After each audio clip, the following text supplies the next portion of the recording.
Hi guys, Nimit here. I hope all of you doing well.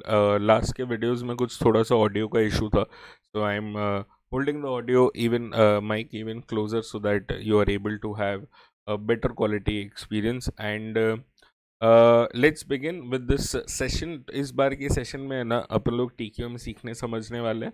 It's a very simple topic and it is in conjunction with cost of quality. So, what is TQM? TQM is a philosophy where you're trying to provide quality or a better quality as the end result, and the quantification of doing all of this is studied under cost of quality. समझ में आया? तो एक जने ने बोला कि quality दो.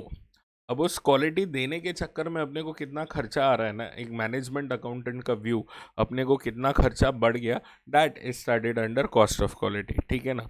अब ये TQM आने का या ये एक फिलॉसफी डेवलप करने का रीज़न समझो. तो इन द अर्ली 1900s या late 1800s, the market was more of a sellers market because the number of sellers were less. ठीक है. And the number of buyers proportionately were very high.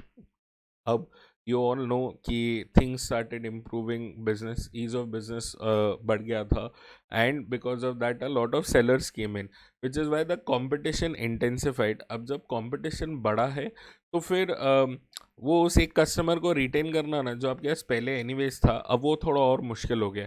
And when you से कि वो मुश्किल हो गया, then in that situation what do? You work harder to make sure कि आपके पास वो कस्टमर रिटेन रहे. Now, one of the ways to work harder is to provide the customer with top notch quality, is to provide the customers request पे जो उसे product चाहिए, and to meet his demands, make a customer satisfied. ठीक है. So customer satisfaction was one of the ways जहाँ पे customer को retain करने की तैयारी कर रहे थे. ठीक है. This is where the whole idea of TQM start came into being. अब इसमें what is it that you are trying to do? You are trying to achieve maximum quality in all aspects of an organization. ठीक है. Repeat कर रहा हूँ, you are achieving maximum quality in all aspects of the organization. ठीक है. Now, the moment you talk about any value improvement technique, when you are talking about all aspects and you are talking about improving anything, तो एक चीज़ ध्यान में रखना, you need commitment from the top level management and you need cooperation from the employees from as well, ताकि एक culture develop हो, एक organisation में एक एटीट्यूड डेवलप हो, वहाँ जहाँ पे ना you everybody is positively working towards improving the quality of the product and everything that is revolving around the product. ठीक है. तो TQM का एंड गोल क्या है? TQM का end goal is to make sure that you have a quality product and the customer needs are met, the customer goes out satisfied. And उस चीज़, ये objective को मीट करने के लिए आपको जो भी करना पड़ रहा है ना, everything falls under the ambit of total quality management. इसका एक टैगलाइन है जो मैं आपको पढ़ के सुना रहा हूँ. That tagline is very important. ये आपको छापना है जब भी कभी TQM के बारे में आएगा. That tagline is doing the right thing first time every time. ठीक है. Doing the right thing first time every time is the tag for this particular philosophy. ये इनका मोटो है दैट आप जब भी कुछ स्टार्ट करें उसे अच्छे से करें और पूरा करें, हर बार फर्स्ट टाइम में ही अच्छे से करें. ठीक है. So the how do I say, the focus of TQM is more on the manufacturing side. It is lesser on the service side, but service industries भी अब TQM यूज़ करने लग गए हैं, but it is more focus towards manufacturing processes side. ठीक है. अच्छा, दूसरा where it was more applicable, it was applicable for manufacturing industries which were large division based. ठीक है. बहुत सारी बड़ी ऑर्गेनाइजेशन जब है ना अलग अलग अलग अलग काम करते हैं ना, तब पता नहीं होता कि एक डिपार्टमेंट में क्या हो रहा है, दूसरे में क्या हो रहा है, और वो लोग कभी सिंक नहीं हो पाते. अगर सिंक करोगे तो तुम है ना कस्टमर को एक एंड रिजल्ट बेटर दे पाओगे. And if you want to know live example of this, then understand. और ये सोचो कि आप डोमिनोज में पिज़्ज़ा ऑर्डर कर रहे हो, तो आपको है ना वो किस तरीके से वो पूरा साइकिल काम करता है. यहाँ पे आपने ऑर्डर प्लेस किया, एक सिस्टम ने आपका ऑर्डर लिया, उसको किचन में दिया, किचन ने बनाया, और जब तक वो बन रहा था तब तक बाहर एक डिलीवरी बॉय खड़ा था ताकि वो जैसे ही पिज़्ज़ा पैक हो वो ले ले और उसे आपको हाथों हाथ डिलीवर करा दे. All of this is basically integration of processes. समझ में आ रहा है? तो TQM का गोल वही है that instead of you working department अपने अपने हिसाब से, everybody works together as a team, as inclusive of every organization में जितने भी डिपार्टमेंट है सब एक साथ काम करें towards giving the customer the best experience possible और giving the customer the best product that is possible. समझ में आया? तो this is how TQM has been worked upon. ठीक है। अब TQM की डेफिनेशन में बहुत सारी चीज़ें हैं, बट जो स्टेटमेंट मैंने आपको बोला था वो ये रहा, do the right thing first time every time. This is the objective of TQM, और ये करने के लिए जितने भी लोग हैं ऑर्गेनाइजेशन में वो सब साथ में मिलके ये काम करते हैं। ठीक है। Now what is important is something called as the foundation stones. I like to call it the foundation stones of TQM. अब ये फाउंडेशन स्टोन्स का मतलब क्या है, या इसे इसे किस चीज़ से आपको रिलेट करना है? सो बेसिकली जैसा मैंने कहा, TQM एक फिलॉसफी है। यहाँ पे है ना, कोई भी चीज़ आपको ऐसे रिजिडली नहीं दी हुई है। These are more like guidelines और SOPs। ठीक है। तो अगर आप ये SOPs यूज़ करते हो तो आप बोल सकते हो कि you are becoming towards a TQM oriented organization. ठीक है। तो वो क्या गाइडलाइंस है, वो उसे अपन लोग फाउंडेशन स्टोन बोलते हैं। अब to start off with, whenever you are starting any value improvement technique,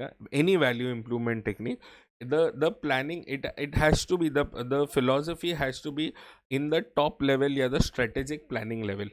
ठीक है। जो top level management है, they have to incorporate their policies, or they have to incorporate this TQM as a thought in their strategic planning, in their policy और decision making। तो वो लोग जो भी पॉलिसी बनाएंगे ना, उसमें ना TQM को ध्यान में रखते हुए करना पड़ेगा।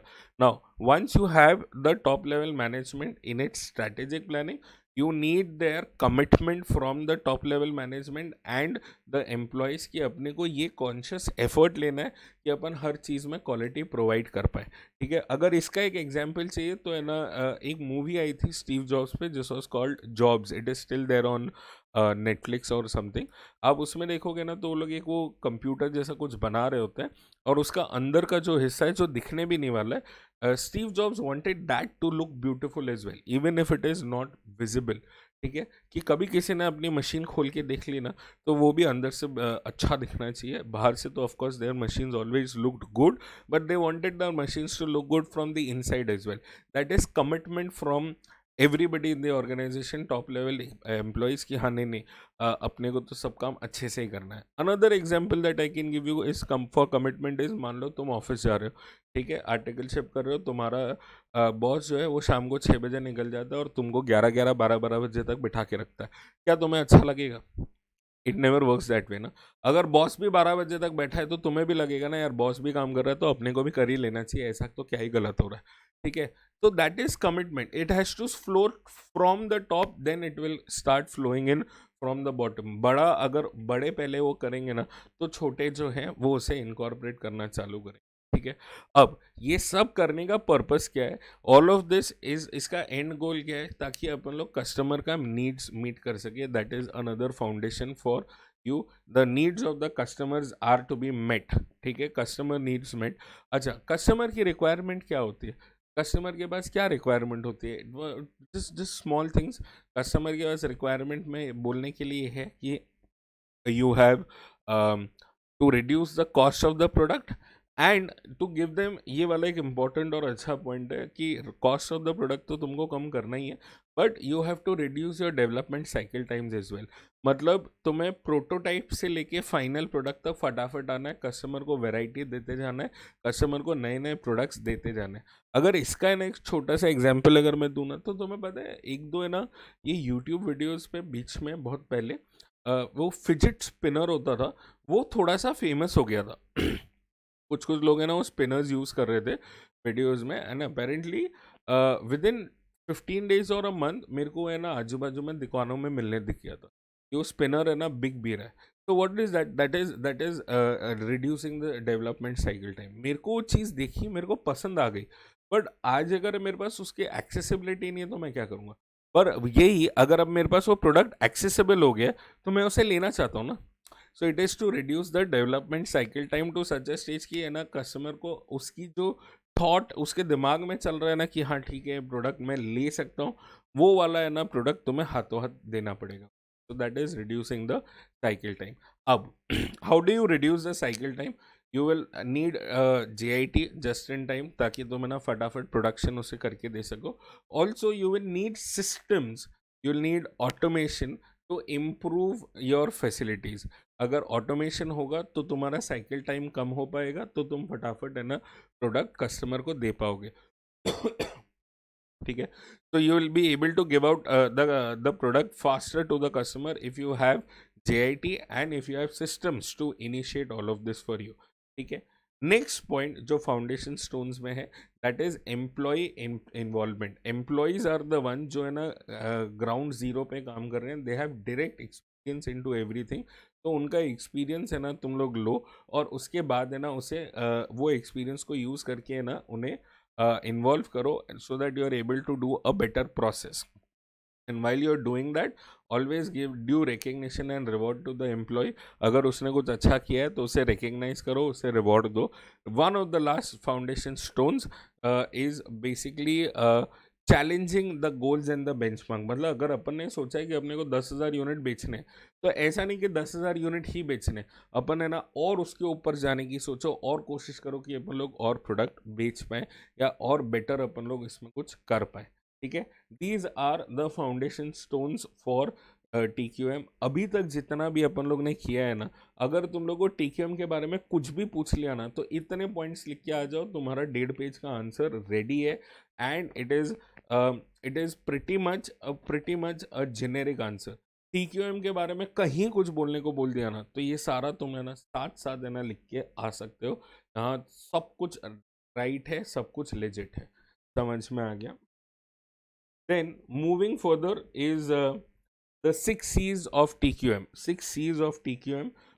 There are 6 C's of TQM that is expected to be paramount. ये और foundation stones quite honestly अलग नहीं है, but इसे ना एक recognized फॉर्मेट में लिटरेचर में दिया हुआ है. द 6 C's में सबसे पहला वाला C is commitment. As we already spoke, commitment has to come from the top level management. ये ना ये एक हैबिट बनानी है, ये कल्चर बनाना है. तो इसको किसी एक जन को डेलीगेट करके नहीं रखेंगे अपन है ना, इसे सब लोग है ना इसे इनकॉर्पोरेट करेंगे. We will dedicatedly make efforts to make sure कि we are thinking about quality in every aspect of process और business that we are doing. तो commitment from the top level management is of utmost important. अब जैसे ही तुम लोग commitment की बात करते हो ना, तो नीचे वाले लेवल पे है ना तुम्हें कॉपरेशन की ज़रूरत है. ठीक है. टॉप लेवल मैनेजमेंट कमिट करेगा कि हम ऐसा करेंगे, और नीचे वाला जो मैनेजमेंट है, लोअर लेवल मैनेजमेंट और एम्प्लॉयज़ जो है ना, वहाँ से तुम्हें कोऑपरेशन की एक्सपेक्टेशन होनी चाहिए कि हम है ना तुम्हें थोड़ा अनकंफर्टेबल करेंगे, तुमसे थोड़ा ज़्यादा काम कराएंगे, बट एंड में ना ये एक फाइनल रिजल्ट होगा which will be viable and useful for all of us and for our customers. तो उसके लिए है ना थोड़ी सी तकलीफ तुम्हें होगी, but this is what we have on plan and we are expecting your cooperation. So whenever you're talking about commitment, the cooperation comes together. So commitment from the top level management and cooperation from the lower level management, ये दोनों चीज़ें है ना तुम्हें साथ साथ लिखनी है. ठीक है. Now the moment you're talking about cooperation, then you are also talking about changing the culture. किस चीज़ के लिए cooperation मांग रहे हो? क्योंकि तुम लोग है ना कल्चर चेंज कर रहे हो ऑर्गेनाइजेशन का. you are putting a conscious thought of getting a better product or a quality product each and every time at each and every aspect of the organization. तो यहाँ पे ना एक रेजिस्टेंस टू चेंज आता है, और वो कल्चरल चेंज जो कर रहे हैं ना, उसके लिए ना you have to train the employees, motivate the employees that this is the right thing and the right way to do it. तो ये जो ट्रेनिंग और ये motivation है, that is where you have to change the culture of the organization. It will help you change the culture which will reduce the resistance to change. समझ में. अच्छा, ये सारी मगजमारी अपन लोग क्यों कर रहे हैं?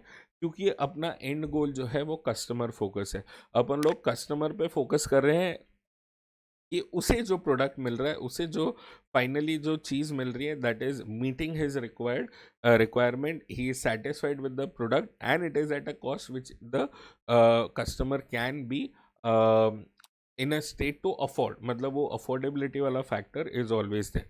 अच्छा, also when we are talking about customer, we are not only talking about the external customer or the customer who uses the final product, but we are also looking at the internal customers, जैसे अपने vendors हो गए, suppliers हो गए, और related पार्टियां हो गई.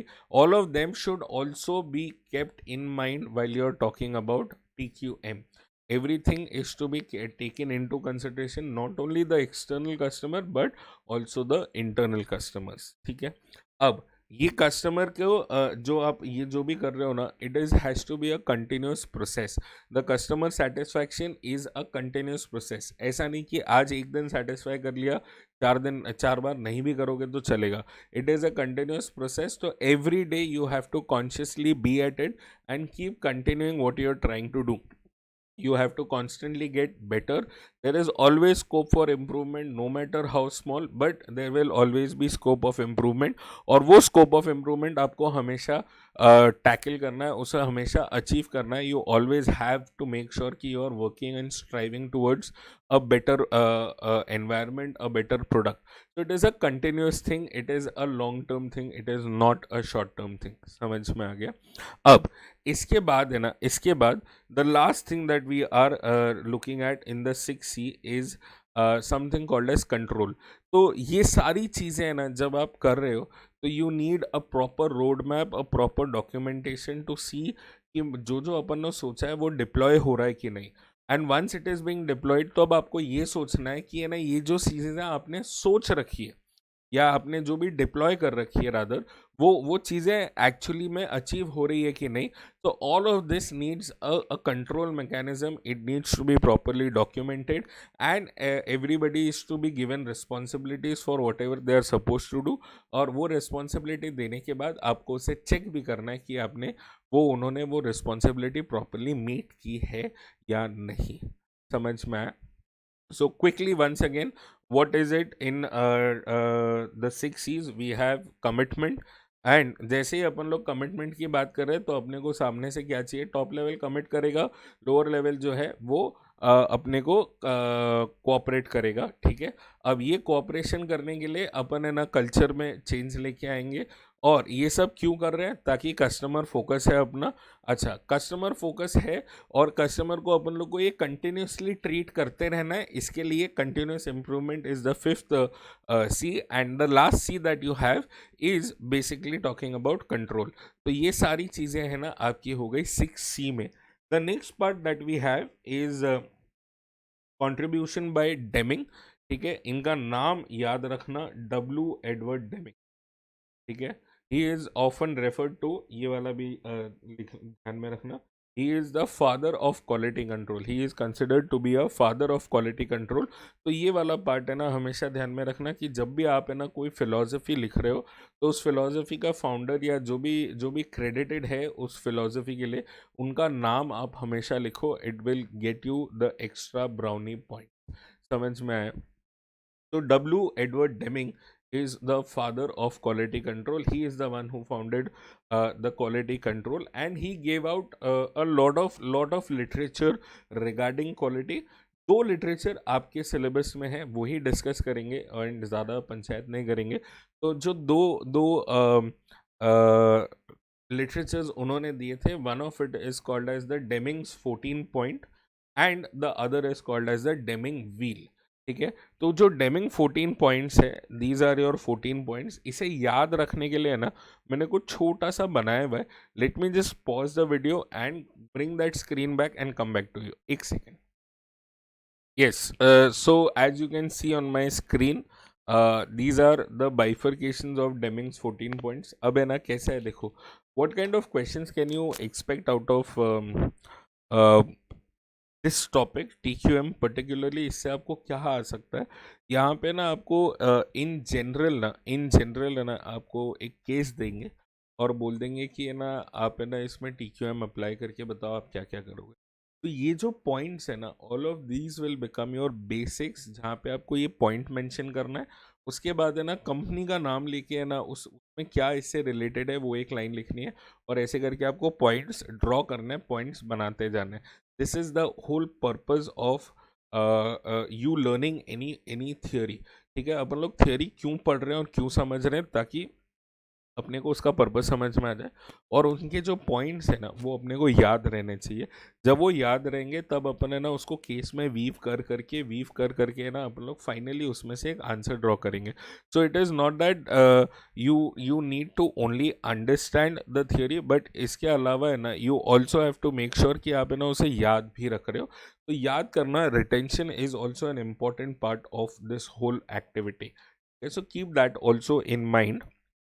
अब डेमिंग्स 14 पॉइंट में है ना, मैंने उन पॉइंट्स को बाइफरकेट कर लिया।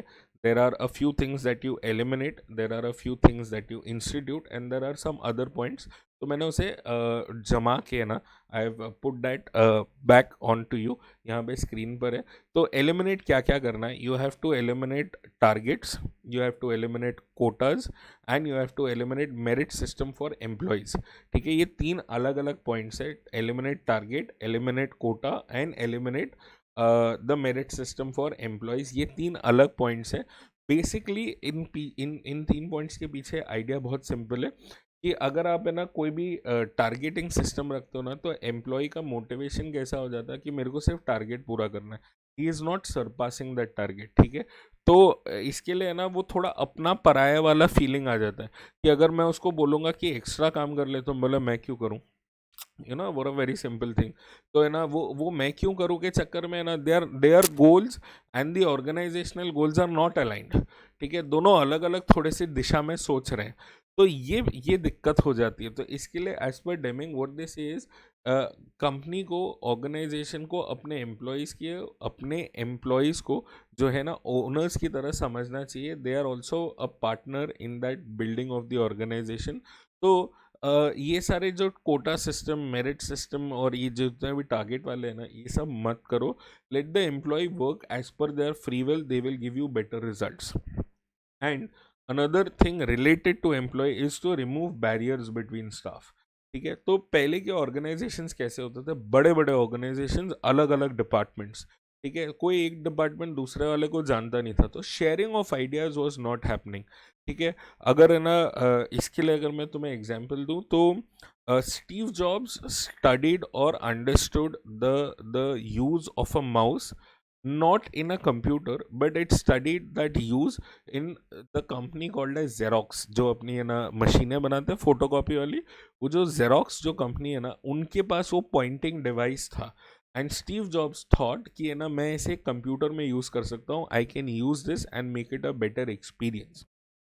तो ये शेयरिंग ऑफ आइडियाज़ कैसे हुआ, वो तो कुछ और ही कर रहे थे, इसका इसका कहीं और ही मतलब निकल आया। ये सब क्यों हुआ, क्योंकि है ना there was sharing of ideas and there were no barriers. ठीक है, तो डेमिंग ऑलवेज प्रमोटेड दिस कि है ना आप है ना एक दूसरे से थोड़ा सा मिलते रहो, have exchange of ideas, and if you are having the exchange of ideas you will be able to come up with something new out of an idea. समझ में आया? तो चार चीज़ें एलिमिनेट करनी है, एक तो टारगेट, एक कोटा, एक merit system, and you have to remove the barriers between the staff. ठीक है, then what is it that you have to institute, you have to institute teal. ठीक है, you have to institute training, you have to institute education, you have to adopt new policy, you have to adopt new policies, oh sorry, ठीक है, you have to adopt new policy, and last में you have to institute leadership. You will have to make sure that आप है ना सबको साथ में लेके, है ना सबको साथ में लेके आप बढ़ रहे हो, because the whole idea of TQM is not department based, it is not a one man thing, it is an organisational whole thing. जब पूरा डिपार्टमेंट है ना उसके बारे में सही तरीके से सोचेगा और क्वालिटी की तरफ कॉन्शियस होगा ना, तब जाके है ना एक प्रोडक्ट बनेगा, एक एक्सपीरियंस बनेगा, जहाँ पे it is quality everything that you see. समझ में आया? तो चार चीज़ें एलिमिनेट करनी है, चार चीज़ें इंस्टीट्यूट करनी है, या 8 पॉइंट हो गए। और उसके बाद के 6 पॉइंट इज ACID। ठीक है, ACE and CID ये 6 पॉइंट्स अपने और हैं, उसमें से एस में ए क्या है? वी आर ए का मतलब है accomplish the goals by putting everyone to work. इसका मतलब again as I said in the last point कि इट इज़ नॉट दैट कि आप एक जन से ना क्वालिटी एक्सपेक्ट करो और आपको फाइनली क्वालिटी मिले। Quality is an overall thing. जब आप सब करोगे ना तब जाके आपके गोल्स अचीव होंगे, तब जाके आपकी क्वालिटी जो है वो अचीव होगी। समझ में आया? Then second very interesting point, it is the constancy of purpose for improvement. मतलब है ना, मुझे ना हमेशा ये लगना चाहिए कि how do I do it better, what do I do to make it better. इससे और बेटर क्या हो सकता है? That constant purpose is to be created, it is to be brought in to the minds of every one कि अच्छा ये ऐसे भी कर सकते हैं, इसे और बेटर कर सकते हैं। जब ये ऐसे और बेटर करने का सोचेंगे ना, तब जाके है ना तुम्हें एक एक है ना कंटिन्यूटी मिलेगी, एक हमेशा एक इम्प्रूवमेंट करने की चाह बनेगी। And which is Y Deming promoted that you should always have this creation of purpose, constituency of purpose, कि है ना मेरे को बार बार है ना बार बार इम्प्रूव होना है। That is what one of the points of the Deming's 14 point. ठीक है, देन उसके बाद है ना ये वाला पॉइंट बहुत इंटरेस्टिंग है, and the practice of awarding business on price. मतलब आप किसी और से काम कर रहे हो, कोई भी चीज़ के लिए काम कर रहे हो ना, then you do not work only on the basis of price, also give them price. तो ऑफ कोर्स एक फैक्टर है ही है, बट सिर्फ है ना प्राइस के बेसिस पे डिसीजन मत करो, शायद आपका है ना प्रोडक्ट का क्वालिटी है ना यहाँ पे हैम्पर हो जाए। तो इसके लिए ना क्या करो, उससे ज़्यादा काम दो, और उससे ज़्यादा काम देके ना प्राइस कम करो। See it is all economies of scale basically. तो एक एक आदमी से ना सस्ता लेने की कोशिश मत करो, महंगे वाले के पास जाओ, उसे बहुत सारा काम दो ताकि वो सस्ता करके दे दे। तो आपको सस्ता भी मिलेगा और आपको प्रोडक्ट है ना अच्छा भी मिलेगा। तो यहाँ पे very interesting point that you should not be awarding business only on the basis of price, but also award business on the basis of totality. समझ में आया? उनसे ज़्यादा काम कराओ and pull down the total cost of the work. ठीक है, तो ये हो गया S. And the next thing that we have is CID। ये वाला point is interesting, cease dependency on inspection to achieve quality. इसका मतलब क्या हुआ कि आज है ना अगर तुम्हारा कल्चर सही है, अगर तुम्हारे एम्प्लॉयज़ का एटीट्यूड सही है ना, तो वो है ना इंस्पेक्शन लेवल तक है ना वेट नहीं करेंगे कि मैं सही प्रोडक्ट बनाऊं, या ये सोच के नहीं बनाएंगे प्रोडक्ट कि आगे चल के वो चेक होगा और वहाँ पे रिजेक्ट हो गया ना, तो फिर है ना वो प्रोडक्ट मेरे लिए ख़राब हो जाएगा और मेरे लिए प्रॉब्लम हो सकती है as an employee. Their attitude should be such कि है ना नहीं नहीं, मेरे को तो ये प्रोडक्ट अपने आप ही बनाना है और अच्छा ही बनाना है। अगर इसके बारे में तुम्हें और जानना हो ना, तो नेशनल ज्योग्राफिक पे ना एक डॉक्यूमेंट्री है मेगा फैक्ट्रीज करके। They showed a lot of car companies, one of it was Ferrari, and every engine of Ferrari is made by a particular specialist who has spent more than 8 or 10 years making engines, and her engine के ऊपर उसका बनाने वाले का नाम लिखा होता है। That is the pride that they own in putting out every single engine possible by Ferrari. ठीक है, तो वो जो एक प्राइड है ना, अगर वो आएगा ना तो जाके है ना एक प्रोडक्ट अच्छा बनेगा, एक क्वालिटी अच्छी बनेगी। And not just you relying कि है ना मेरे को बस है ना इंस्पेक्शन होगा इसकी डर से है ना मैं प्रोडक्ट अच्छा बनाऊँ, नहीं।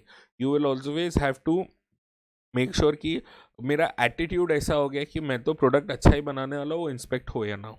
ठीक है, this is again a thought towards improving the quality. The next I is to improve consistently या कॉन्स्टेंटली। तो ये चीज़ तो अपन लोग ने 6 Cs में भी देखा था, कंटिन्यूस इम्प्रूवमेंट, बस उसी का ही एक एक्सटेंशन है कि वापस वापस है ना तुम्हें ये करते रहना, it is an ongoing process. And finally you have the last one, drive out fear. क्योंकि कल्चर चेंज हो रहा है, एटीट्यूड चेंज करना है, सब कुछ होना है, वर्कर को मोटिवेट करना है, तो अगर इतना सब कुछ आपको करना है ना, तो there can be a fair possibility कि है ना एम्प्लॉय डर जाए, वो रेजिस्टेंस टू चेंज में उसे एक डर पैदा हो जाए, और वो डर को है ना आपको उसे निकालना है। You have to make sure that the employees are involve, and उनसे गलतियां हो सकती है शुरुआत में, बट उसके लिए ना they should not be punish, they should be motivated कि ठीक है कोई बात नहीं, इस बार गलत हो गया, अपन अगली बार सही करेंगे। तो that kind of an attitude has to be brought out, and to do that you will have to make sure कि ना they are not feared of you, वो तुमसे डर नहीं रहे, वो लोग है ना तुमसे बेटर इन्वॉल्व कर पा रहे हैं और बेटर है ना उस कंफर्ट जोन में है ताकि तुमसे बात कर पाए, समझ में आया? So these are the Deming's 14 points for you. आप है ना इसका एक स्क्रीनशॉट लेके रख लो। I will anyways put these notes also later on to my Telegram channel, but आप है ना इसका स्क्रीनशॉट ले लो, you will be able to finish it off quickly and in a better way, समझ में आया? अच्छा एक सेकेंड बस, I will shift to my original screen and come back. चलो मूविंग फर्दर, तो अपन लोग ने डेबिंग 14 पॉइंट्स देख लिया। The two literatures that you have in your syllabus from Deming is one is the 14 points जो अपन लोग ने देख लिया। The second is what you are seeing right now on the screen is a PDCA cycle, plan do check act cycle, which is also called as the Deming's wheel। ठीक है, ध्यान में रखना, the PDCA cycle is also called as Deming's wheel। ठीक है, it's a very simple plan, मतलब process. इसमें सबसे पहले आप प्लान करोगे कि आपको क्या क्या करना है, then you will do those things कि अपन लोग ने जो जो सोचा था वो डिप्लॉय किया। उसके बाद चेक करेंगे कि जो भी डिप्लॉय किया वो बराबर हुआ कि नहीं हुआ, and taking from the learnings will act and then do it again. ठीक है, जो हो गया सही वो हो गया, और जो नहीं हो पाया सही उसे अपन लोग नेक्स्ट साइकिल में रिपीट करेंगे, विच is why if you see it is a circular thing which suggests it is an ever going ongoing thing। ये चलते ही रहने वाला है, ये तो होते ही रहेगा। तो PDCA ना is a cycle and which is why it is also called as a wheel cycle etc, कि ये ongoing process है, ये हमेशा होते रहेगा। ठीक है, finally what we have is criticisms for TQM।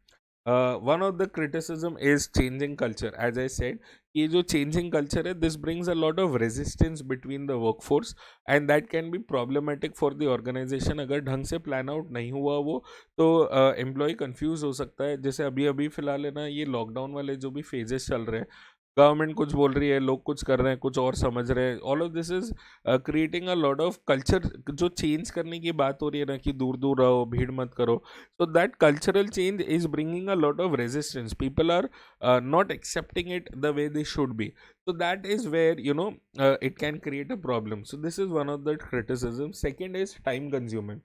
Of course, because आप सब एस्पेक्ट में है ना, आप क्रिटिकली एनालाइज करने की कोशिश कर रहे हो कि क्या चलेगा क्या नहीं चलेगा, कैसे चलेगा कैसे नहीं चलेगा, एक्सेट्रा एक्सेट्रा।